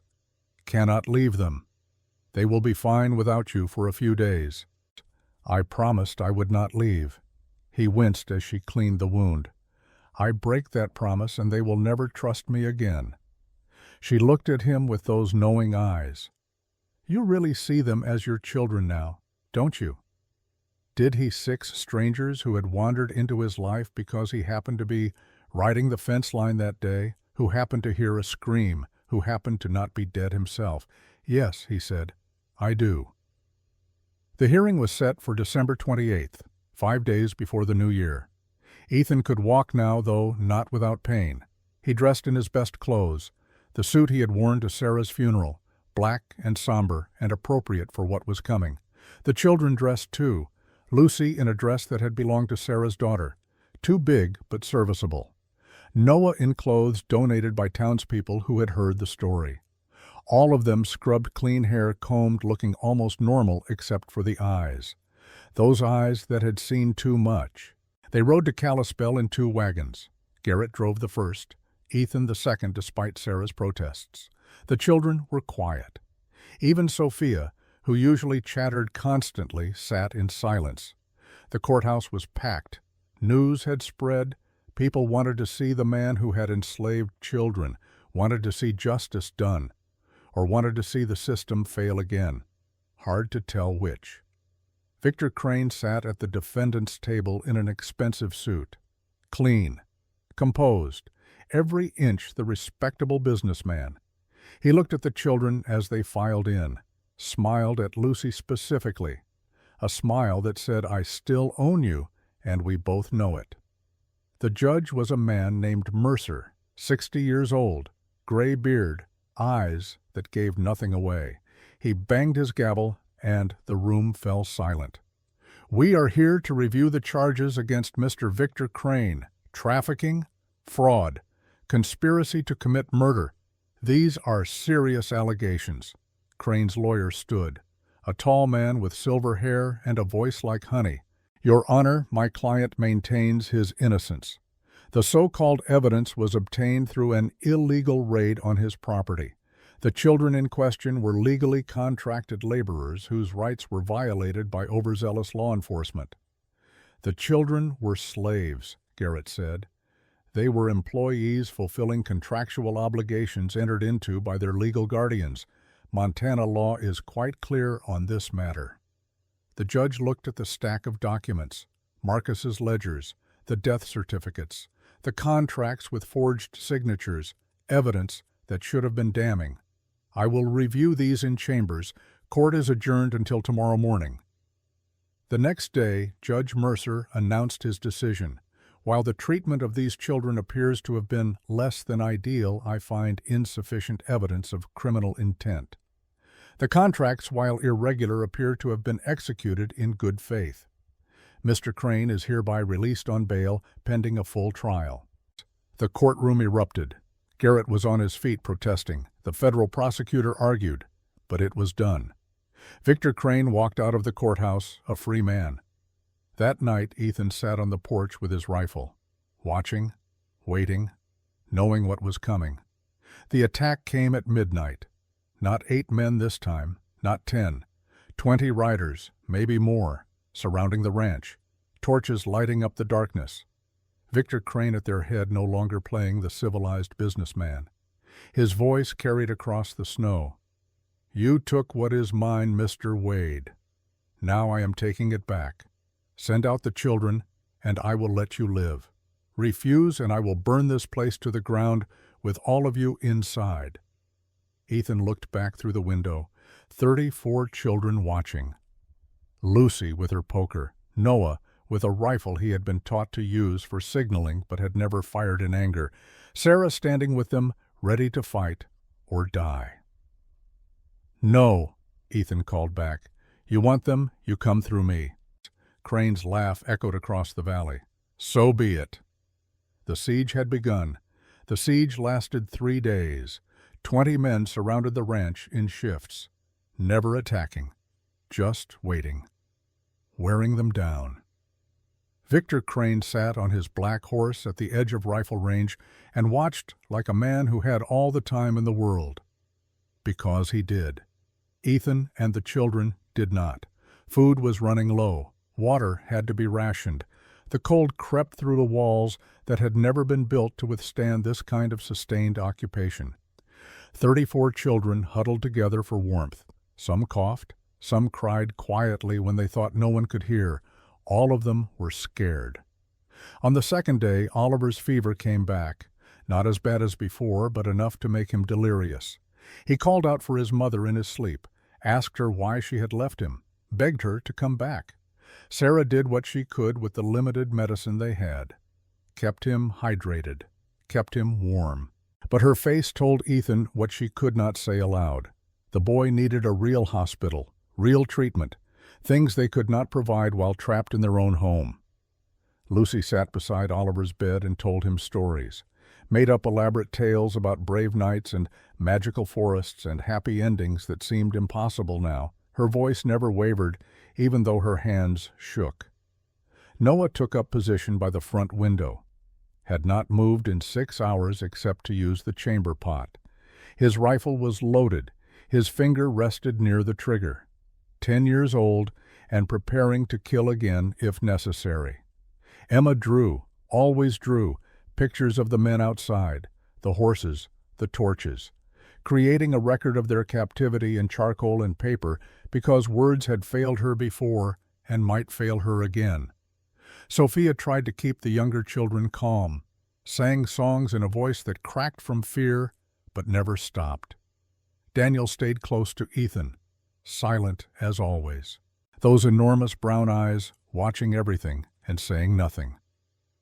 On the third day, Marcus Crane appeared. He came on foot through the snow, hands raised, no weapon visible, walking straight toward the ranch house while his uncle's men watched with rifles ready. "Let me in," he called. "I need to talk to Wade." Ethan met him at the door, rifle pointed at his chest. "Trust, but verify." "This is a trap," Noah said from his window position. "Probably." Ethan did not lower the rifle. "What do you want, Crane?" Marcus looked back at the ring of armed men, at his uncle sitting calm and patient on that black horse. When he spoke, his voice was barely above a whisper. "I can get you out. There is an old mine shaft 1/2 mile north. Runs right under the fence line. My uncle does not know about it. I can lead you through. Get the children to safety while my men are distracted." "In exchange for what?" "Nothing." Marcus met his eyes. "In exchange for doing what I should have done 4 years ago. What I should have done the first time I saw a child beaten. The first time I looked at those ledgers and knew what they meant. Why should I trust you? Because you have no choice. Marcus glanced back at the house, at the faces watching through windows. "And because if I wanted to betray you, I could have done it a dozen times already." The truth of that statement hung between them. Marcus had provided the documents, had led them to Silver Ridge, had taken a bullet helping children escape. If he wanted them captured, he had had ample opportunity. "When?" Ethan asked. "Tonight. By midnight. I will create a distraction on the south side. You take the children north. The tunnel entrance is hidden behind the old well. I marked it with 3 stones in a triangle." "Your uncle will kill you for this." "Let him try." Something hard settled into Marcus's expression. "I spent 4 years being a coward. I am done." He turned and walked back the way he had come, slow, deliberate, every step taking him closer to the men who would shoot him if they knew what he had just arranged. Victor Crane watched his nephew return, said something Ethan could not hear. Marcus nodded, kept walking, disappeared into the camp they had set up beyond rifle range. "Is he telling the truth?" Sarah asked. "I do not know, but he is right about one thing. We have no choice." At 11:30 that night, Ethan gathered the children, explained the plan in simple terms. They would move quietly, no talking, no crying. The older ones would help the younger. Everyone would do exactly as told. Lucy listened with the intensity of a general receiving battle orders. Noah checked his rifle for the 100th time.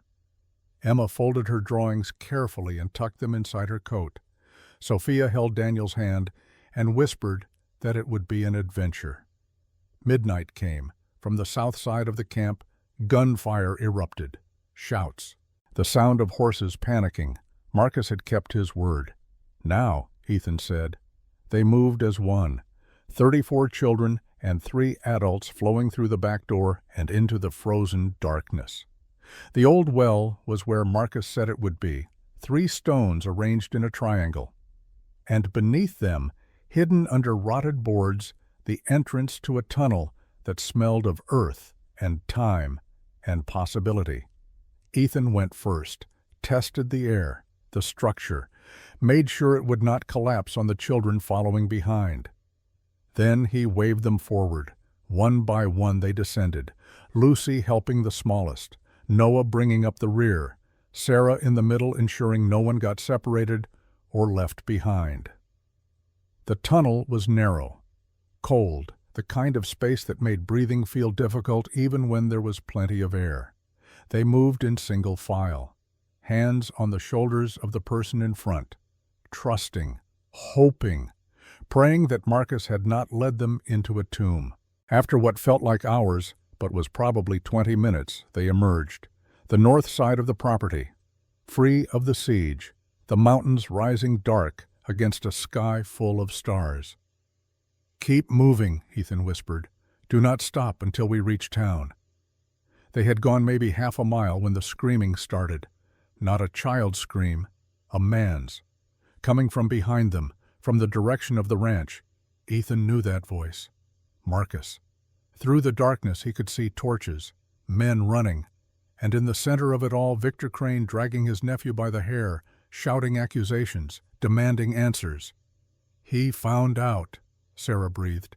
"Keep the children moving. Get them to Garrett. I am going back." "Ethan, no. He helped us. I am not leaving him to die." Before she could argue, he was running, back toward the ranch, toward the man who had betrayed his own blood to save children he barely knew. Victor Crane had Marcus on his knees, a pistol pressed to the back of his nephew's head. The other men stood in a circle watching, waiting for the order. "Stop!" Ethan's voice cut through the night. Crane looked up, smiled. "Mr. Wade, how kind of you to join us. I was just explaining to my nephew the consequences of betrayal." "Let him go. Your fight is with me." "My fight is with anyone who takes what belongs to me." Crane pressed the pistol harder against Marcus's skull. "He led you through my tunnel, helped you escape. For that he dies. He is your blood. He is a traitor. Blood means nothing when trust is broken." Marcus looked at Ethan, no fear in his eyes, just acceptance. He had known this was coming, had known from the moment he chose to help that it would end here. "Run," Marcus said. "Get the children far away. That is all that matters." The shot never came. Instead, the sound of hoofbeats, dozens of them, federal marshals pouring over the ridge with Judge Morrison from Denver at their head. The judge who had been investigating Crane's connections, who had seen the evidence, who had overruled Judge Mercer's release order. "Victor Crane," Morrison's voice boomed with authority that came from 40 years on the bench. "You are under arrest. Again. And this time there will be no bail, no deals, no bought judges." Crane's men scattered, threw down weapons, raised hands in surrender. 20 men who had seemed so dangerous moments ago revealed as cowards when faced with real authority. But Crane himself did not surrender. He pulled Marcus up, used him as a shield, started backing toward his horse. "I have resources, connections. You cannot touch me." "Your connections abandoned you when I showed them the photographs." Morrison gestured, and a marshal brought forward a leather case, opened it, showed pictures of children in cages, of bodies in shallow graves, of men in expensive suits shaking hands with Crane at his camp. "Your politician friends do not want to be associated with a child murderer. You are alone." Crane's composure finally cracked. He shoved Marcus away, drew his pistol, aimed it at the nearest marshal. The shot came from an unexpected direction, not from the marshals, not from Ethan. From Noah, standing at the edge of the clearing with his rifle still raised, smoke curling from the barrel. The bullet took Crane in the shoulder, spun him around. He dropped to his knees, clutching the wound, his pistol falling into the snow. "That was for Emma," Noah said, voice steady despite the trembling of his small hands. "For Hannah, for all of us." The marshals moved in, secured Crane in chains, read him his rights in voices that carried no sympathy. It should have been over. But the legal system moved like winter molasses. Hearings, delays, motions filed by lawyers who still thought they could salvage something from the wreckage. The new trial was set for January 15th, this time in Kalispell with Judge Morrison presiding, this time with security that ensured no intimidation, no threats, no bought verdicts. The children would have to testify. All of them who could speak, who could bear to stand in front of the man who had hurt them and tell the truth. Lucy was ready, had been ready since the moment Ethan found her in that barn. Noah would testify about Burke, about the violence, about being sold by his own mother, but it was Emma who worried everyone. She had not spoken since that first whispered word at the ranch, had retreated back into silence as if using her voice once had exhausted what little courage she could muster. The morning of the trial, Kalispell was packed. Word had spread across Montana. People came to see justice done, to witness the fall of a man who had seemed untouchable. The courtroom was smaller than expected, intimate, every seat filled. Crane sat at the defendant's table in prison clothes, no expensive suit this time, no pretense of respectability. His shoulder was bandaged from Noah's bullet. His eyes held the rage of a man who knew he was beaten but refused to accept it. Lucy testified first, told the story of her mother's murder with a clarity that left the jury in tears. She did not cry, did not waver, just spoke truth in a voice that carried despite her 8 years. Noah spoke about Burke, about the things that man had tried to do to Hannah, about having to kill at 9 years old to protect someone he loved. His testimony was brutal, honest, the kind of testimony that made grown men look away. Oliver, still weak from his illness, described the mines, the dust that filled lungs until breathing became impossible, the boys who had coughed themselves to death while the guards did nothing. Sophia impossibly smiled while testifying, talked about her mother's death, about the weeks of starvation, about believing angels would save her and being proven right. Her testimony was heartbreaking precisely because of that smile, that refusal to let horror destroy joy. Then they called Emma. She walked to the stand slowly, sat down, looked at the prosecutor, at the jury, at Crane. The prosecutor was gentle, patient. "Emma, can you tell us your name?" Silence. "It is okay. Take your time." More silence. Emma's hands twisted in her lap, her eyes filled with tears. "Emma, I know this is hard, but we need to hear from you. We need you to tell us what happened." She opened her mouth. No sound came. The tears spilled over. From the gallery, one of the smaller children started to cry. Then another. Soon half the children were sobbing, their pain feeding off Emma's visible distress. Crane smiled, leaned back in his chair, the smile of a man who thought he had won. And something in Emma broke, not broke as in shattered, broke as in broke free. She stood up, walked to the edge of the witness stand, looked directly at Victor Crane, and spoke. "Please do not let the bad man take us back." Her voice was small, scratchy from disuse, but it carried through the courtroom like thunder. "Emma," the prosecutor said gently, "can you tell us about Anna, the girl who fell in the mine? He pushed her." Emma's voice got stronger.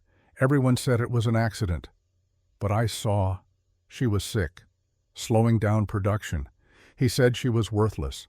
Then he pushed the board she was standing on. She fell, and he left her down there, said it was not worth the cost to rescue her." "That is a lie," Crane shouted. "She fell. It was an accident. You killed her." Emma's hands clenched into fists.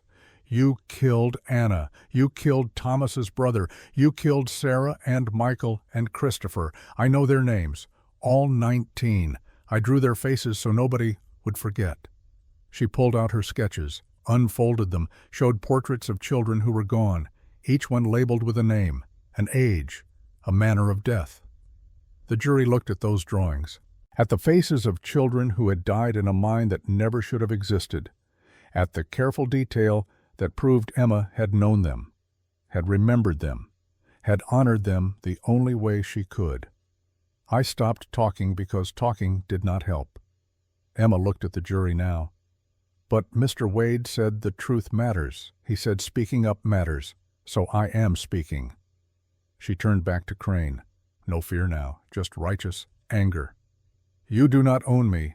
You do not own any of us. We are not property. We are people, and you are going to pay for what you did." The courtroom erupted in applause. Judge Morrison banged his gavel, but even he looked moved. Crane's lawyer tried to object, tried to claim the testimony was rehearsed, coached, but it was too late. The jury had seen a little girl find her voice, had heard truth delivered with the kind of conviction that could not be faked. The trial lasted another day, more testimony, more evidence, but the verdict was never in doubt. Guilty on all counts. Judge Morrison sentenced Crane to life in prison without possibility of parole. 19 consecutive life sentences for the children who had died, plus additional time for trafficking, for fraud, for conspiracy. "You built an empire on the suffering of innocence," Morrison said. "You will die behind bars, and history will remember you only as a monster." They led Crane away in chains. As he passed Ethan and the children, he stopped, looked at them with hate so pure it was almost physical. "This is not over. I have friends, resources. I will get out. And when I do, I will find every one of you." Daniel stood up, the smallest child, the silent one, the 3-year-old who had not said a word since his mother died. He looked at Victor Crane and spoke for the first time. "Papa," just that one word, but it was enough. Daniel walked to Ethan, wrapped small arms around his leg, looked up with complete trust. "Papa will protect us." Ethan's throat closed. His eyes burned. He picked up Daniel, held him close, and Victor Crane understood in that moment that he had lost. Not just the trial, not just his freedom, but the war. These children would survive, would thrive, would become the family he had tried to destroy. The monster was going to die in prison. The angels disguised as people were going home. The paperwork took 6 weeks. Judge Morrison expedited the process as much as the law allowed. Still, bureaucracy moved at its own glacial pace. forms to fill out, background checks to complete, home inspections to verify that Wade Ranch could adequately house 6 children ranging in age from 3 to 10. Ethan answered every question with patience he did not feel. Yes, he had sufficient income. Yes, the house had enough bedrooms. Yes, he understood the responsibility. Yes, he was prepared to raise these children as his own. The inspector was a thin woman with wire-rimmed glasses and a clipboard that seemed to contain the power to destroy everything. She walked through the ranch making notes, measuring rooms, counting beds, asking the children questions in a tone that suggested she expected lies. Lucy watched her with the same wariness she had shown Ethan in the barn, that defensive posture, that readiness to fight. When the inspector asked if she felt safe, Lucy looked her dead in the eye. "Safer than I have ever been." The woman wrote something on her clipboard, moved to the next child. By the time she left, Ethan's hands were shaking, not from fear but from rage barely contained. These children had survived hell, had testified against a monster, had proven their courage in ways most adults never would. And still the system treated them like problems to be managed rather than lives to be saved. Sarah found him in the barn afterward, standing in the dark, trying to breathe through the anger. "She is just doing her job," Sarah said. "Her job is to help children, not make them feel like burdens." "I know." She took his hand, squeezed gently. "But we will get through this. The children will get through this. They have you." He looked at her, really looked. This woman who had appeared in his life when he needed her most, who had treated sick children without asking questions, who had stayed through gunfights and sieges, who looked at 6 traumatized orphans and saw family. "They have us," he corrected. Something shifted in her expression, hope mixed with uncertainty. "Ethan, what are you saying?" "I am saying that I want you here, not as a friend, not as a doctor. As part of this family we are building." The kiss was tentative at first. Careful. 2 people who had been hurt, learning to trust again. Then Sarah's arms came around his neck, and it became something more. A promise. A future. A second chance that neither of them had expected. The adoption hearing was scheduled for February 14th, Valentine's Day. Judge Morrison said it was fitting. A day about love seemed appropriate for making a family official. The courtroom was smaller this time. Intimate. Just the judge, a clerk, Ethan, the 6 children, and Sarah sitting in the front row. Judge Morrison smiled down from the bench. A real smile. Not the stern judicial expression from the trial.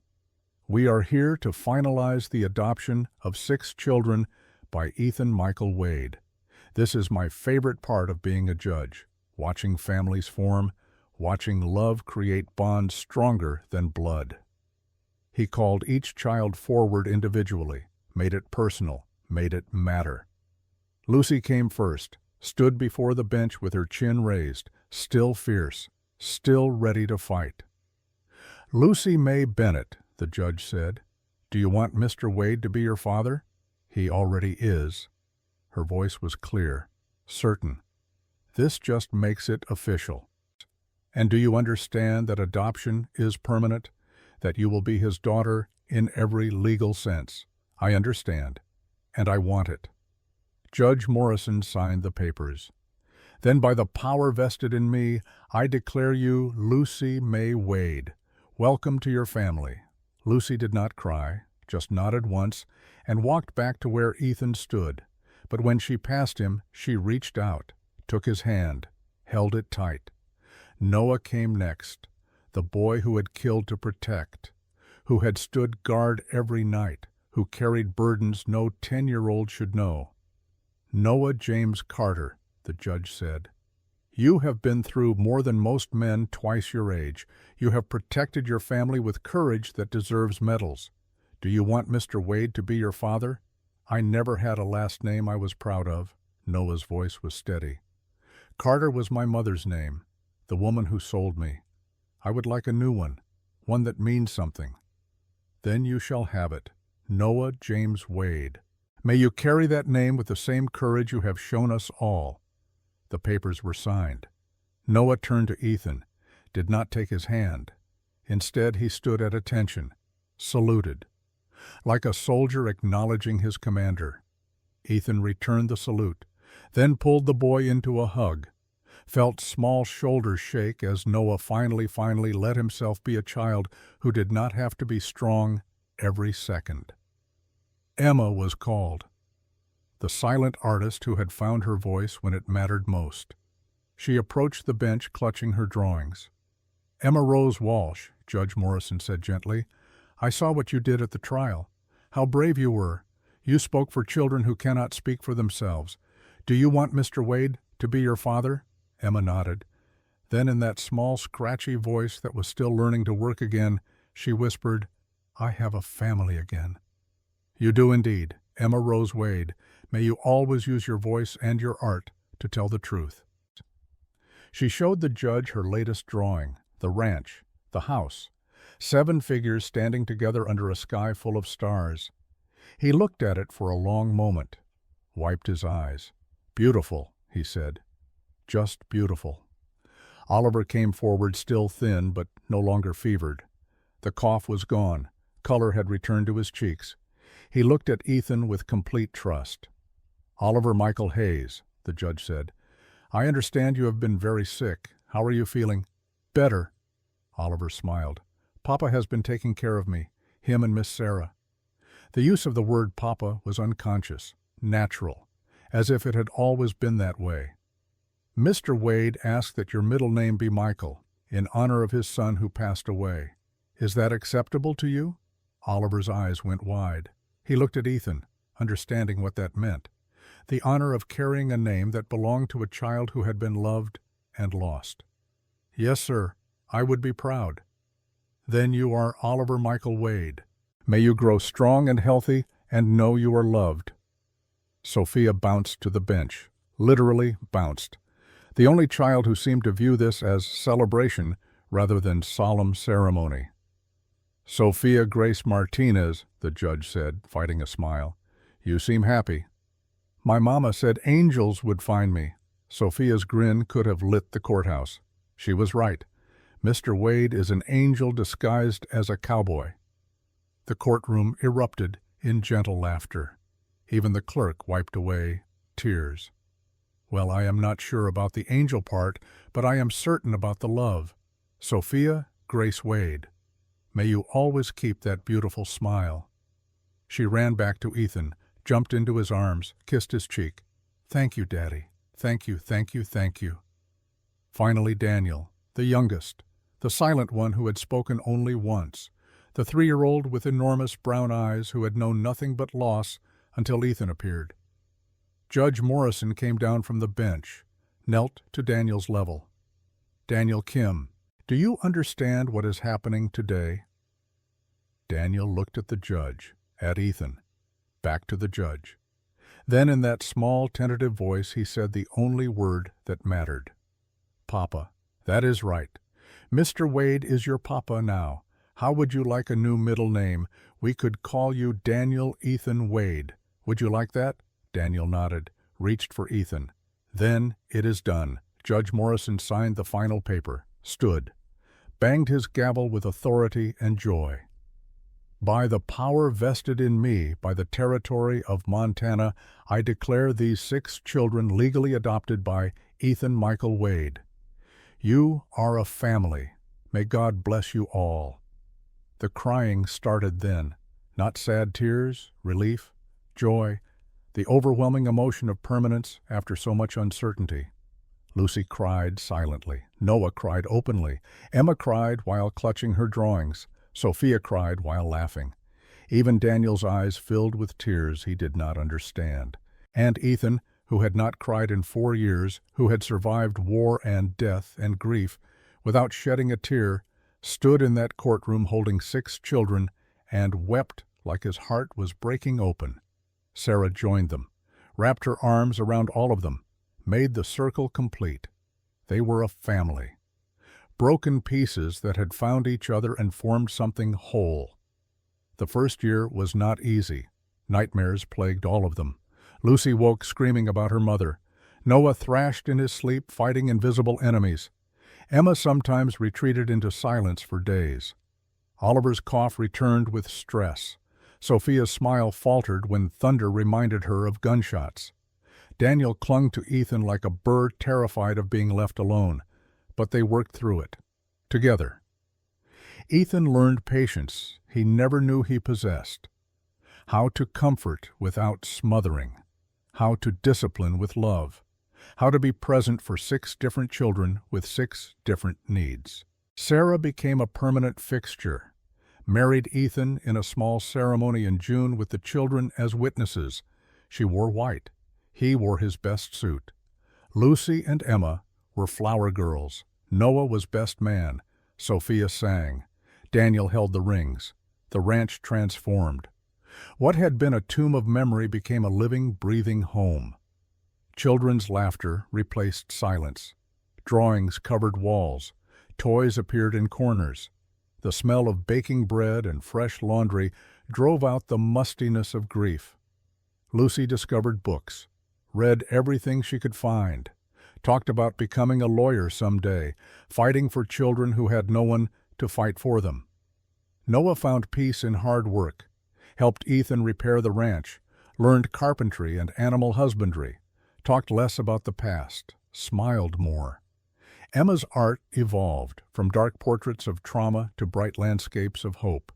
Her drawings were displayed in the Whitefish Library. People talked about her talent, predicted she would be famous someday. Oliver's health stabilized.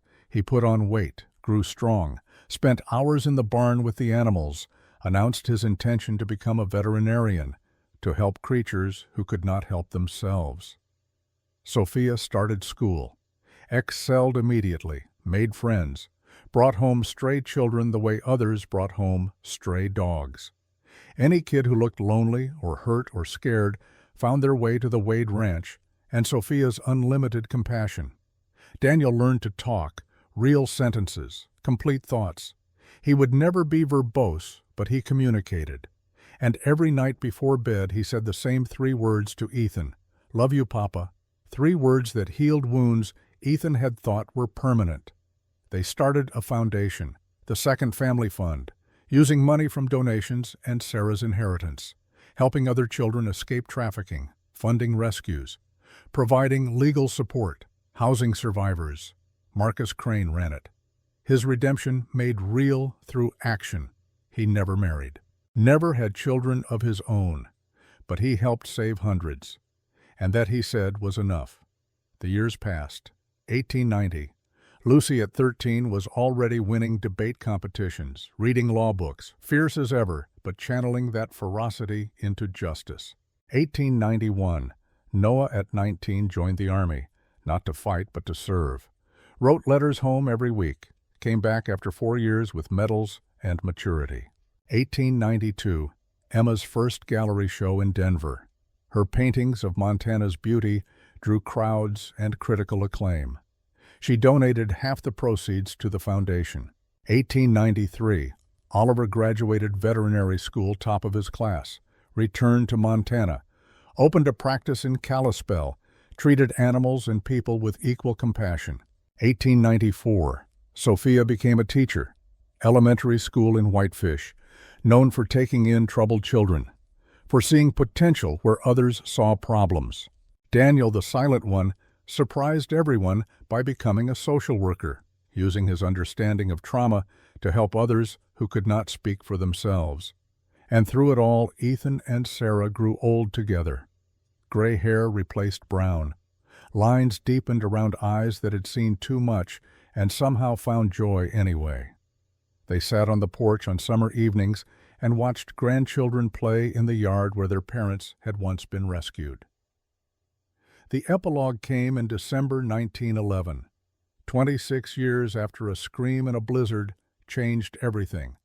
Ethan Wade was 65 years old. His hair was white. His hands shook with palsy. The war wound in his shoulder ached constantly. But he was alive, present, surrounded by family. The ranch house had been expanded twice. More bedrooms, a larger kitchen, space for the family that kept growing. Lucy arrived first, 34 years old now, a lawyer in Helena, fighting cases for children's rights. She brought her husband and 3 daughters. The oldest, Charlotte, had her grandmother's face and her mother's fire. Noah came with his wife and 2 sons, both boys already showing their father's protective instincts. His oldest, Michael, was 9, the same age Noah had been when he killed Burke. Emma arrived from Denver with her artist husband and 4 children. Her daughter Anna, named for the girl who fell in the mine, had inherited her mother's talent. Oliver brought his family from Kalispell.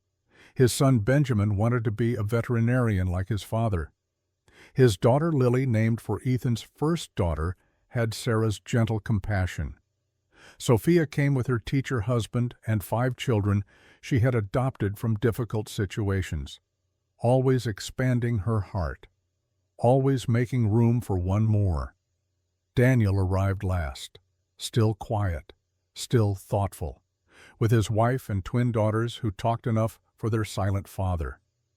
Ethan sat in his chair by the fire and watched 3 generations fill his house. Grandchildren running through rooms that had once echoed with emptiness. Great-grandchildren toddling after them, laughter and chaos, and the beautiful noise of family.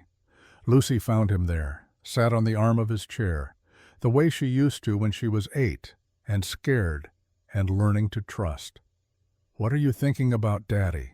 He looked at her, this woman who had stood in a barn with a rusted knife and fierce eyes, who had become everything her mother would have been proud of. "I am thinking about that day, December 15th, 1885, when I heard you scream. I think about it too." She took his hand. "I think about how close we came to dying in that barn, how if you had ridden a different fence line or decided to stay home that day, we would have frozen. I almost did stay home, but you did not. You came. You saved us." Ethan shook his head. "You saved me, Lucy, all of you. I was dead long before I found you in that barn, dead inside, waiting to stop breathing. You gave me a reason to live." Sarah appeared with baby Charlotte in her arms, Lily's granddaughter, named for both the children they had lost and the children they had found, 4 months old and already smiling. "Look who wanted to see great-grandpa," Sarah said. Ethan took the baby, held her with the practiced ease of someone who had held many children. She looked up at him with brown eyes flecked with gold, Lucy's eyes, Lily's eyes, the eyes that had haunted and healed him. "Hello, little one," he whispered. "Welcome to the family." Emma appeared with her sketchbook, always drawing, always documenting. She had drawn the original family portrait 26 years ago. Now she was drawing the whole clan. 43 people descended from 6 orphans and 1 widower. "Everyone gather," she called. "I want to capture this." They assembled on the porch despite the cold. 3 generations arranged in careful chaos, Ethan and Sarah in the center. The 6 original children surrounding them, grandchildren filling in the gaps, great-grandchildren held by patient parents. The photograph took 20 minutes to set up. A traveling photographer from Kalispell who specialized in large family portraits. He kept adjusting people, moving this one forward, that one back, trying to fit everyone in the frame. Finally he was satisfied, ducked under the black cloth, called for everyone to hold still. "Think of your happiest memory," he instructed. Ethan thought about a barn in a blizzard, about a little girl with a knife, about 5 other children who had survived hell, about choosing to live when dying would have been easier, about family, not the one he was born into or the one he lost, but the one he chose, the one that chose him back. The flash powder ignited, light flooded the porch. The moment was captured, frozen in silver and chemistry and memory. That night, after everyone had gone to bed, Ethan walked up the hill behind the house, to the 3 graves he had not visited in years, Sarah's first Sarah and their children. The family grief had stolen. "I kept my promise," he said to the headstones. "I kept living, not just surviving, really living, loving, building something good. He knelt, brushed snow from the markers he had carved so long ago. I hope you can forgive me for finding happiness again, for loving other children, for not dying when you did. The wind whispered through bare trees. If he closed his eyes, he could almost hear Sarah's voice. The first Sarah, the one who made him promise. Of course I forgive you. This is what I wanted, for you to live, to love, to fill that house with children and laughter and hope. You did not replace us. You expanded your heart. That is not betrayal. That is grace. When he walked back down the hill, the second Sarah was waiting. She took his hand without a word. They stood together looking at the house full of light and family and future. No regrets, she asked. Only one, he said. That it took me 4 years to hear that scream. 4 years of being dead when I could have been living. You were not ready before, neither were they. Everything happened exactly when it was supposed to. Inside, someone started playing the piano, Sophia probably, teaching the grandchildren a song. Voices joined in, off-key and enthusiastic and perfect. We helped 547 children through the foundation, Sarah said. 547 lives changed because you heard one scream and decided to act. We did it together. Yes, we did. The house glowed against the winter darkness, windows blazing with light, smoke curling from chimneys, the sound of family creating its own warmth against the cold. Ethan Wade had been dead for 4 years. Then a scream in a blizzard brought him back to life. 6 children who needed saving saved him instead, and together they built something that would outlast all of them. Not a legacy of blood, a legacy of choice, of love that created family where biology had failed, of broken pieces becoming whole. He looked at the 3 graves on the hill, at the house full of life below, at the woman beside him who had helped him heal, and he knew with the certainty that comes at the end of a life well lived that every choice had led here, every moment of pain, every second of grief, every decision to keep living when dying seemed easier. It had all been worth it, for this, for family, for love that conquered death and built something eternal from the ashes of loss. The scream that saved them echoed still, not in memory but in the laughter of children who would never know slavery, in the drawings that told truth, in the legal battles fought for the voiceless, in the animals healed, in the students taught, in the lives counseled. In a photograph of 43 people who existed because one man heard a scream and chose to answer. That was the legacy. That was everything.